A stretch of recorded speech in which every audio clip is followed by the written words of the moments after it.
Hi, I'm Mia, 30 years old, trying to keep my life balanced amidst the family chaos. Growing up, I always felt like the backdrop in a play where my sister, Sophia, took center stage. Our mom has a way of making everything feel like an audition for her approval. And let's just say Sophia always got the lead role.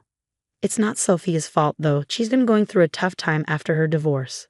But somehow, mom uses this as a reason to put more pressure on me. Just last week, during our dreaded Sunday family dinner, mom slipped into her usual spiral. You know, Mia, maybe if you weren't so tied down, Sophia wouldn't feel so alone. It's not healthy for her to see you and him so settled. Her words were cold, aimed to sting, and I could feel them freezing me out. I don't understand why my marriage has anything to do with Sophia's happiness. Shouldn't we be supporting her and finding her own way? I tried to keep my voice even, but inside I was boiling. Oh, come on, Mia. Maybe loosen up a bit, live a little, like Sophia. Take a break from him, she waved dismissively, as if my husband were some accessory I could toss aside. Mom, I'm not divorcing my husband just to make Sophia feel better. That's absurd. I finally snapped. Sophia, who had been quietly picking at her food, glanced up, her eyes flickering between us. You always do this, Mom shot back, her voice rising. You make everything about you. Think about your sister for once. The tension was thick, cutting through the air.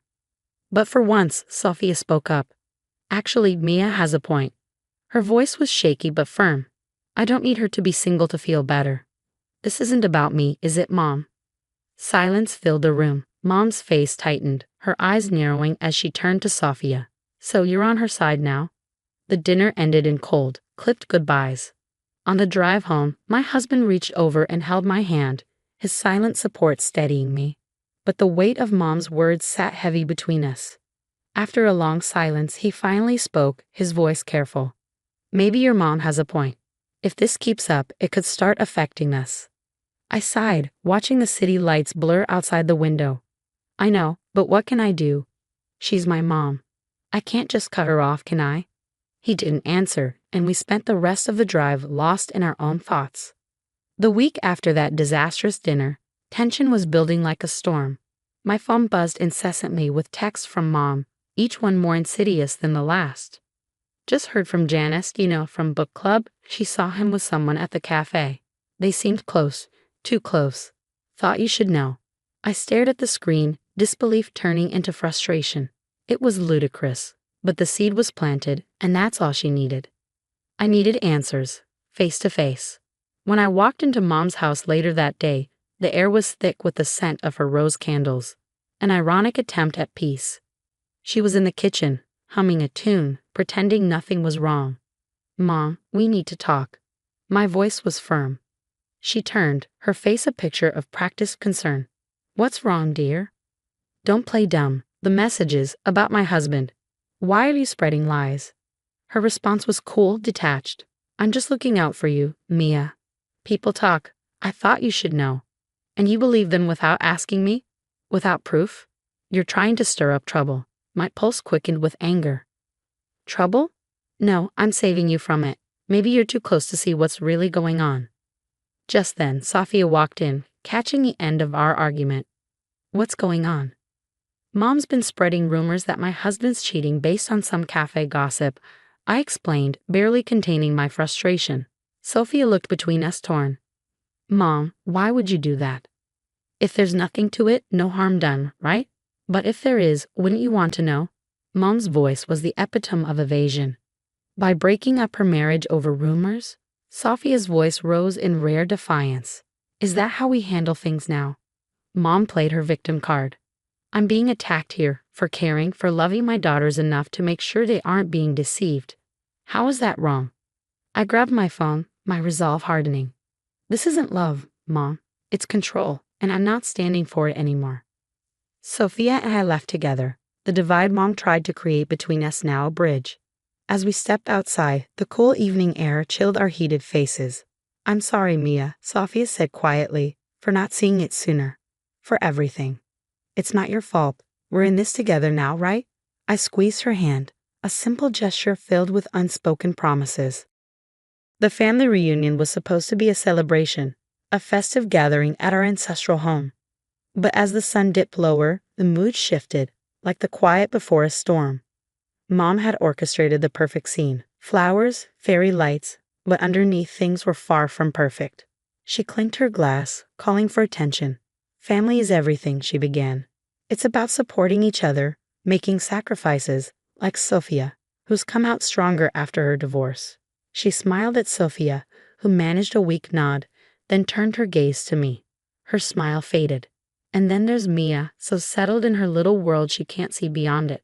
The murmurs grew louder, judgmental. I could feel every eye on me, the scrutiny like pinpricks on my skin. Really, Mom? Is this necessary? I said, my voice steady. Despite the turmoil raging inside her, Mom ignored me and pressed on. Imagine a world where we all just thought about our own happiness, no care for how it affects others. Mia could learn a lot from Sophia's courage, don't you think? Mom, stop. That's enough.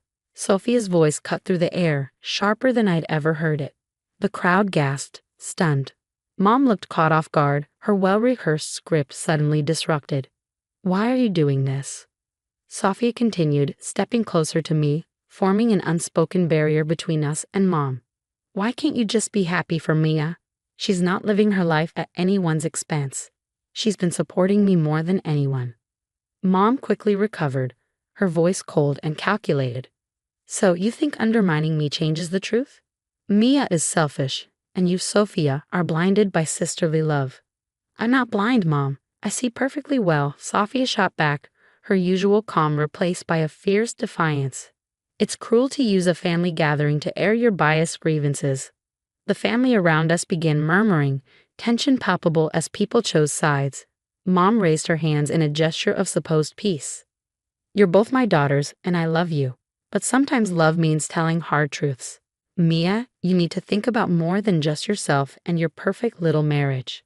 I looked around at the faces in the room, seeing confusion and concern mirrored in their eyes. My heart pounded with a mix of anger and an overwhelming need to defend my peace. Hard truths. No, Mom, you're using your toxic assumptions and calling it love. This is manipulation, not concern, I said, my voice stronger than I expected. I won't let you tear down my life because you're unhappy with the way I live it. Silence followed. It was heavy, charged, as everyone processed what had just happened. Sophia squeezed my hand, whispering, We'll handle this together. As conversations cautiously resumed around us, I knew what I had to do. This wasn't just about defending my choices anymore. It was about protecting my mental health and my marriage. A drastic change was necessary, and with Sophia by my side, I felt the strength to finally follow through. The days after the reunion were a whirlwind of whispered phone calls and quiet meetings between Sophia and me, united in our determination. We meticulously crafted a plan to reveal the truth about Mom's manipulations to the family. She always talks differently when she thinks no one else is listening, Sophia noted one evening as we sat with notes scattered across the table. Exactly, I replied, tapping my pen against my notebook. We need to catch her in the act. Show everyone the real Mom, the one we deal with behind closed doors. Sophia's eyes brightened as she scanned her laptop. What if we use a voice-activated recorder? We could hide it during your next one-on-one with her. I smiled.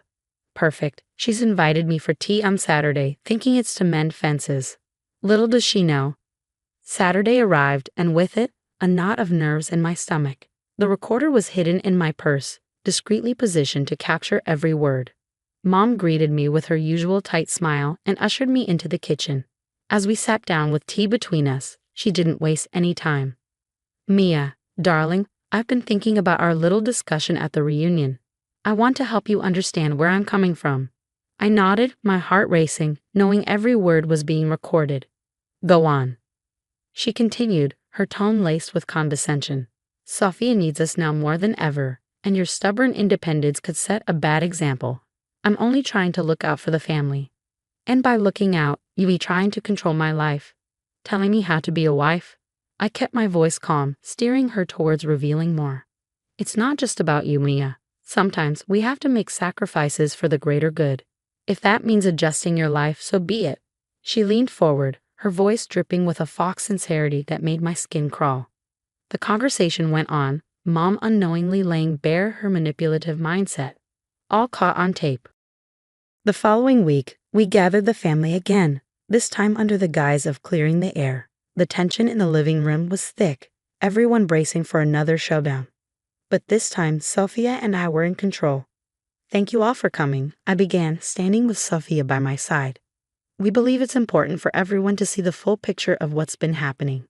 I pressed play on the recorder and Mom's voice filled the room. Her cold words, her manipulation, the calculated way she tried to control my life, it was all laid bare. As the recording ended, the room erupted in murmurs of disbelief. Mom's face paled, her usual composure shattered. "Is this true? You've been manipulating your daughters like this?" Aunt Marie asked, her tone filled with disbelief. Mom stammered, her eyes darting to the shocked and disappointed faces around her. I was just trying to." "No, Mom, you were caught," Sophia said, her voice unwavering. "This is who you are, and it's why things need to change." As the family absorbed the revelation, their murmurs grew louder. One by one, they began sharing their own feelings, perspectives that had been suppressed for years. Sophia and I exchanged a glance. It was done. The truth had been revealed, not to punish, but to protect and heal. The path forward wouldn't be easy, but it was necessary. The bonds between us, once strained by manipulation, could now be rebuilt on a foundation of honesty and courage. As the echoes of the recording faded, the room felt charged, waiting for Mom to respond. She stood visibly shaken, her usual poise crumbling under the weight of her exposed actions. I did it for the family," she stammered, her voice thin and unsteady. "To keep us together, to make us strong." Uncle John shook his head, his face etched with disbelief. "That's not strength, that's control. Manipulating Mia and Sophia doesn't keep the family together. It tears it apart." Aunt Marie added, disappointment clear in her voice, "You've always been the matriarch, yes, but this. We never imagined it went this far. Guiding your children is one thing. Controlling their lives is another." Mom's eyes darted around the room, seeking an ally, but found none. Even Sophia, her once staunch supporter, stood firmly by my side. "Mom, we needed you to be our support, not our puppeteer," Sophia said, her voice steady and resolute. The rest of the evening passed in a blur of hushed conversations and quiet reassurances among family members. All except for Mom, who sat isolated, the weight of her actions settling heavily around her. In the weeks that followed, the family dynamic shifted dramatically. Invitations to Mom were polite but distant, and her once central role in family decisions faded. She was invited out of courtesy, not desire, her influence now reduced to mere formality. During this time, Sophia and I grew closer, rebuilding the relationship that Mom had almost destroyed. We spent hours sharing our thoughts, fears, and hopes for the future, laying the groundwork for a bond no longer defined by rivalry or manipulation. One evening, as my husband and I hosted a small dinner with Sophia, he raised his glass, a light smile on his face. "To new beginnings and to family, the kind we build on trust and support, not manipulation." "I'll drink to that," I said, clinking glasses with him, then with Sophia. "We've been through a storm, but we're here, stronger and together." Sophia nodded, the candlelight reflecting in her eyes. "It's strange how things turned out, but I'm grateful. We could have lost so much more if not for the truth." As the night wore on, we talked about healing, not just for ourselves, but for Mom too, if she ever sought it sincerely. For now, though, it was about us, about setting the foundation for a future where manipulation held no sway. The ordeal had not only mended my relationship with Sophia, but also strengthened my marriage. My husband and I understood each other better now, our commitment deepened by the challenges we had faced together. We had weathered the storm and emerged with a resilience and clarity that bound us even closer.